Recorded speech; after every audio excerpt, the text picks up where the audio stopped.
মাধ্যমিকে অষ্টম, উচ্চ মাধ্যমিকে একাদশ, বলাগড়ে সেই ছেলেটাই আজ আরজিকর কাণ্ডের আন্দোলনের অন্যতম প্রধান মুখ। আমাদের প্রতিনিধি কথা বলেছেন দেবাশিস হালদারের বাবা মায়ের সঙ্গে। দিনে দুবার ব্যবহার করো স্টপেজ ক্রিম আর নিজেকে রাখো evergreen Keya Seth aromatherapy stop age cream আর খুঁজে পাও নতুন আমিকে। এই আন্দোলন শুধু ডাক্তারদের আন্দোলন নয়, গণ আন্দোলন, নাগরিকের আন্দোলন। সেটা প্রমাণ করার জন্য আমরা জনগণের সাথে একসাথে মিলে এই আন্দোলনকে আমরা এগিয়ে নিয়ে যাব। দেবাশিস হালদার আরজিকর কাণ্ডের প্রতিবাদে জুনিয়র চিকিৎসকদের আন্দোলনের অন্যতম প্রধান মুখ। আজ সারা বাংলার মানুষের কাছে যিনি বেশ পরিচিত। আদতে হুগলির বলাগড়ের বাসিন্দা দেবাশিস ছোটবেলা থেকে পড়াশোনায় বেশ মেধাবী। 2009 সালে মাধ্যমিকে সারা রাজ্যের মধ্যে অষ্টম এবং 2011-তে উচ্চ মাধ্যমিকে একাদশ স্থান অধিকার করেন। এরপর সাফল্য আসেন নিটে। কলকাতা মেডিকেল কলেজ থেকে MBBS করেন। বর্তমানে সেখানে অ্যানাস্থেশিয়া বিভাগের সিনিয়র রেসিডেন্ট। পাশাপাশি ডেমোক্রেটিক স্টুডেন্ট অ্যাসোসিয়েশনের সঙ্গেও যুক্ত দেবাশিস। ও ন্যায়ের জন্য আন্দোলন করছে, সেটা আমাদের খুবই ভালো লাগছে। ছোট থেকে এমনি প্রতিবাদী না হলো, কিন্তু মিথ্যার আশ্রয় নিত না, সবসময় সত্যি কথাটা ও সত্যি, কখনোই মিথ্যে কথা ও করে না। ও তো তেমনভাবে পড়াশোনার মধ্যেই থাকতো, অতটা ছেলেপেলের সঙ্গে অত করতো না।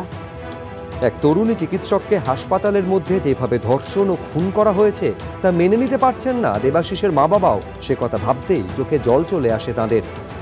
একটু ভয়ের মধ্যেও আছি, হ্যাঁ, আবার ভাবছি যে সিনিয়র ডাক্তাররা বলছে আমরা ওদের পাশে আছি, এটার জন্য একটু সাহস পাচ্ছি।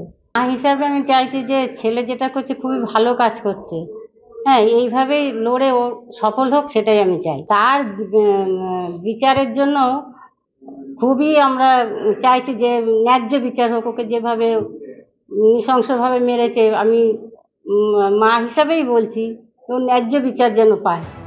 একটা গুমটি দোকান চালিয়ে ছেলেকে পড়াশোনা করিয়েছেন বাবা ক্ষিতীশ হালদার। পরে পূর্ত দফতরে চাকরি পান। বর্তমানে অবসরপ্রাপ্ত। মেরুদণ্ড সোজা করে তারা আন্দোলন করলো, একে আমি কুর্নিশ জানাই। আন্দোলন নিয়ে আমি ওর সঙ্গে আমার কোনো রকম কথাবার্তা কিছু হয়নি, হ্যাঁ, হয় না। কারণ মেডিকেল কলেজে যাওয়ার পরই ওর আস্তে আস্তে আস্তে আস্তে নানা রকম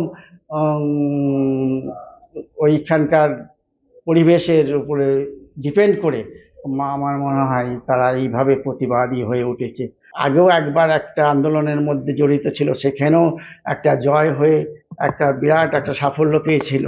আবার আমি মনে করি এই আন্দোলনের মধ্যে দিয়ে ও একটা সবাই মিলে একটা যে আন্দোলন করছে ও সাফল্য লাভ করতে পারবে। কর্মবিরতি তুলে নিলেও সব দাবি না মেটা পর্যন্ত তাদের আন্দোলন জারি থাকবে বলে জানিয়েছেন দেবাশিসরা। কিন্তু সুবিচার কি মিলবে? অপেক্ষায় তার পরিবারও। সোমনাথ মিত্র, ABP আনন্দ, হুগলি।